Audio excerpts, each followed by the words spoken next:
sex and money. Dun, dun, dun. I'm from Texas. You throw in religion and politics, and those would be the things that we're not comfortable talking about. So, I'm Mark McKay. And I'm Marcy McKay. And welcome to Sage Smart Solutions. Please like and subscribe to our channel and join us weekly as we talk about new and different ways to protect your assets and retire tax-free and take Uncle Sam out of your retirement. Anyway, sex and money. Lawyers, guns, and money. Ain't life fun? So we're wanting to do a series really looking at the psychology of money and couples. And I always think about... Today we're going to talk about a few concepts and issues involving couples and how they deal with money and the psychology of it. But we're also going to take deeper dives into some of the psychology and how it affects relationships, not just with your spouse or your partner, but with your kids and your family and your friends, really. But especially couples. Definitely couples, because I hate throwing numbers out there. People do this without any support, but a significant number of divorces are that's the primary, sex and money are the two big reasons that you can go ahead and tell your story. I can tell I'm chomping at the bit. So the year is 1990. Mark and I are newlyweds living in Austin, Texas, and to this day, I don't remember what we fought about, but I called home crying to my mother. Last time Marcy told this story, we're sitting at a table with 8 of the San Francisco 49ers. At the Ritz-Carlton in Cancun. Good time. But they all related. You're ruining my story. Anyway, so Mark and I got in a fight. I don't even remember what about, but I called home crying to my mother and said, all we do is fight about money and sex, and it seems like there's not enough of either. And Mom said, oh, baby, if you've already figured that out, you're going to be just fine. What kind of phone is this? It was way before cell phones. Hello, Klondike 45? It really was. No. It was like that our kitchen phone that had that long cord, and I walked outside. But anyway, those football players, yes, they were all young NFL football players. But they nodded. But they nodded. They could relate. They got it. They knew what we were talking about. Money and sex. And then we had to buy them a drink and a coconut. That's how I got them to listen to our story. So, yes, money and sex are like the two biggest topics of arguments, of friction with couples. And secrets are one of the biggest problems. Absolutely. Because, I'll have a mindset that what I make is mine and what you make is ours. Yeah. And, it's just human nature. And I know that's not true. And as our relationship has grown, I'm all for the big picture. Right. I want her to be happy. I want me to be happy. I want my kids to be happy. But there's these scarcity. Right. There are things that are imprinted on us when we're little. Most of us aren't taught how to handle money. Most families don't talk about it, or they talk about it too much. We don't have the money for this, and da-da-da-da-da. I've got another quick story. Okay. So a friend of mine, his uncle was a big sportsman. He liked to hunt and shoot sporting clays and that sort of thing, and had quite an impressive collection of shotguns. And he got cancer. And he called his brother into there, when the end was fairly near, and he's like, okay, whatever you do, don't let Susie sell my guns for what I told her I paid for them. So, which it's funny. It's funny, but it's not funny. But, he created a problem because Right. there was this asset that she wasn't going to know what to do with it. Granted, collectibles and that kind of things are unique, but it all stemmed from that psychology. Him, and this guy could have gone out and bought plenty of guns, and it wasn't going to move the needle on their lifestyle or their retirement. Right. But that wanting to avoid the conflict, the wanting to maybe avoid the shame involved with spending money on something personal. Right. It's the psychology is so rooted. When we had our radio show, we actually on a couple of occasions brought in some psychologists right. that talk about the fear of losing money actually has a similar effect on you go into that sympathetic fight or flight mode or freeze, and and it doesn't make sense. Your body can't process it rationally. Your mind can't process it rationally. So we all come into relationships with our money stories. I mean, did you come from money? Did you not come from money? It doesn't matter.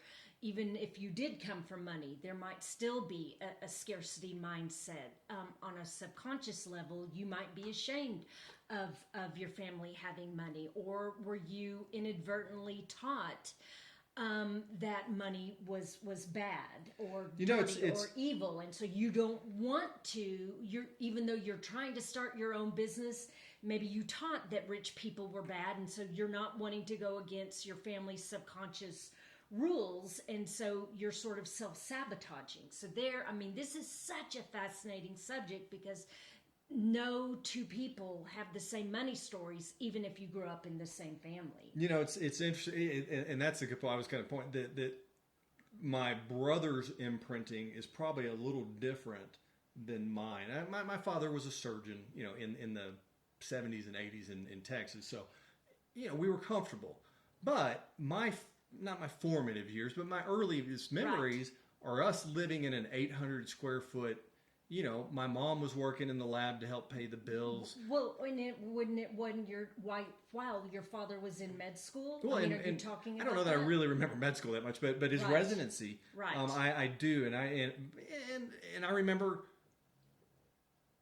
people getting together and it being very kind of corner lot block parties and that sort of thing. But it was potlucks. Everybody about one dish. Everybody had a junker car. Right. But then, when he went into practice, the some of that mentality though I saw in my father. Right. That okay, we've got to. It takes a while.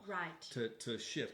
But some people don't ever shift. Some people don't. I want to bring up an important point is that they say your stress patterns are set by the time you are 7 years old, and then they are like doubled down and truly set by the time you're 14. So that makes sense, even though if you don't remember on a conscious level when your dad was in med school, your brain and body, your nervous system does. And so that would absolutely be that time period before you were 7 years old, when your dad was in med school and your mom, was working to help pay the bills. The nice thing about being in a couple or being in a partnership or having friends that you're going through this journey with is that a lot of these things that we're talking about and say, okay, I have a scarcity mindset. Right. Well, boom, that is half the battle. I don't want to get too self-helpy woo-woo, but if I look at it and say, okay, maybe I made this bad decision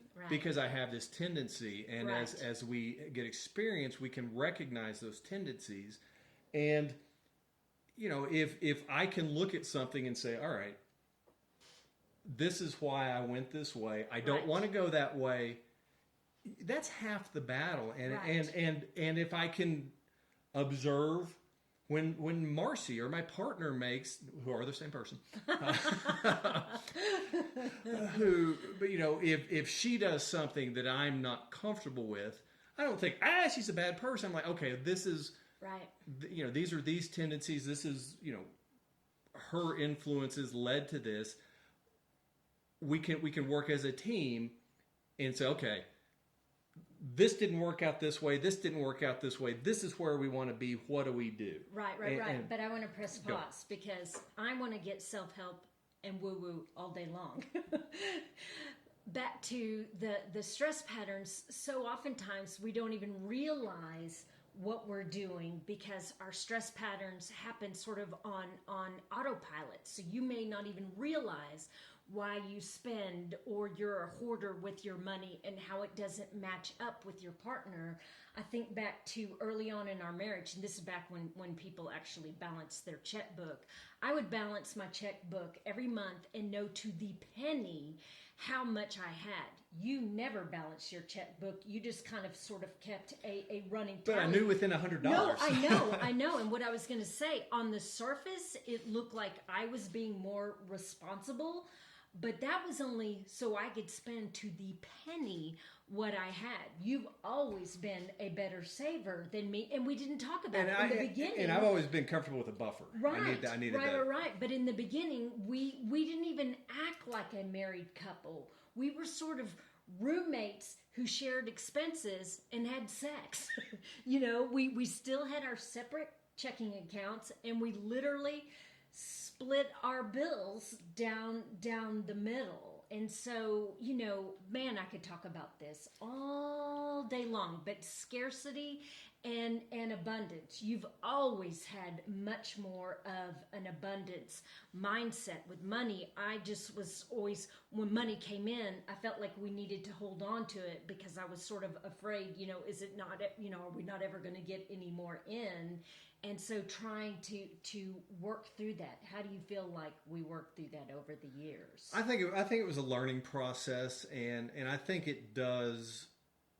I think you do have to get to a point, unless you do want to just continue to be partners and roommates, but I think you have to get to a point where we're on the same team. This is our money. If I go out to work and I make $7,000 this week, then, I need your support, and you're part of that, Our family made $7,000 this week, and right. If you go out and you get a contracting gig, I was a part of that too. So let's just move forward for the betterment of all of us. Right. But I think that the one thing that this illustrates is, why would you put the majority of your retirement assets into something that involves emotional decision making? Right. When you've proven time and time again that rational thought is we don't make good decisions emotionally about money. Yeah. Because money just, it has so many triggers behind our spending, our saving. So what's the oldest saying in Wall Street investing? What's the oldest adage? Buy low. Sell high. What do the majority of people do? The exact opposite. They buy high and because they get that herd mentality, right? Which is irrational, right? Because we're not a herd, we're people.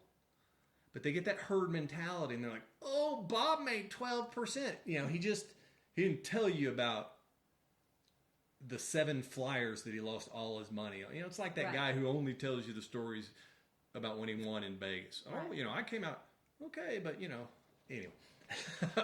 So scarcity or abundance, they don't give you a manual on how to be in partnership, whether it's a business partnership, romantic, whatever. And so you need to have those hard conversations, because money is such an intimate thing. But what I was getting at, I got a little off track. They buy high. Well, you got off track too. You threw me. I'm taking us back. So buy high and sell, because when the market's high, you get that herd mentality. Oh, what if it goes up more? What if it goes up more? What if it goes up? And Bob from accounting is bragging about it in the lunchroom next time we get an ice cream cake for. I went a little deep on that one, but with that example, because Susie down the hall. And then conversely, when the market's low, you think, oh God, rationally, Warren Buffett's favorite thing is always, I want to be buying when there's blood in the street. Right. Well, when there's blood in the street, the average investor is freaking out because they are not equipped for that. Unlike Merrill Lynch and AIG and all these companies, the government's not going to come bail us out if we make these speculative bets, swinging for the fences and fall on our faces, like Merrill Lynch and I can't remember all the Lehman Brothers and AIG and everybody who just lost it. So anyway, when the market's high, your mentality is, I have to be part of this. And guess what? Wall Street is aware of this. They will time investor sentiment, and when it gets too bullish, they think, okay, let's play the other side of the coin, because they know that the majority of retail investors are going to bet wrong the majority of the time. Right. So, and then when it's low, you sell low, because of fear. Right. Be fear. Greed, FOMO, when it's high, you buy high because you don't want to miss out. You don't want to be that guy who didn't get Bitcoin in 2020. That's probably when it started having trouble. In 2014, I don't know. But that is what the conservative guys, the Susie Ormans and the Dave Ramseys are telling you to put your retirement assets. And when I say retirement assets, when you're retired, this is where your money will come from. This is where your money for housing. This is where your money for medicine. This is where your money to go visit your children, to play golf, to fish, go out to eat. Kids' college, weddings, grandchildren, retirement, the whole thing. So if you're a couple, look at how your money stories compare. Abundance versus scarcity. And it is not one or the other. I mean, you might have abundance about bringing money in, but then scarcity about holding on to it or saving or spending. And so it's... I was going to make up a Briggs Myers thing, but I don't know enough about it to you could be an ASVB Myers. the spiritual woo-woo. Yeah, my lawnmower engine, Briggs and Stratton. I'm an INFJ, by the way. That's what I was going for. I don't know what that means, but I feel it.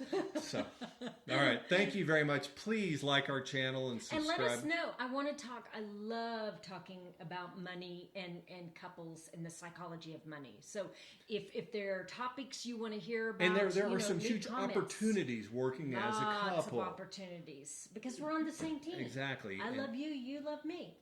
Yeah. Okay. So like and subscribe. This was fun to talk about. Have a great day.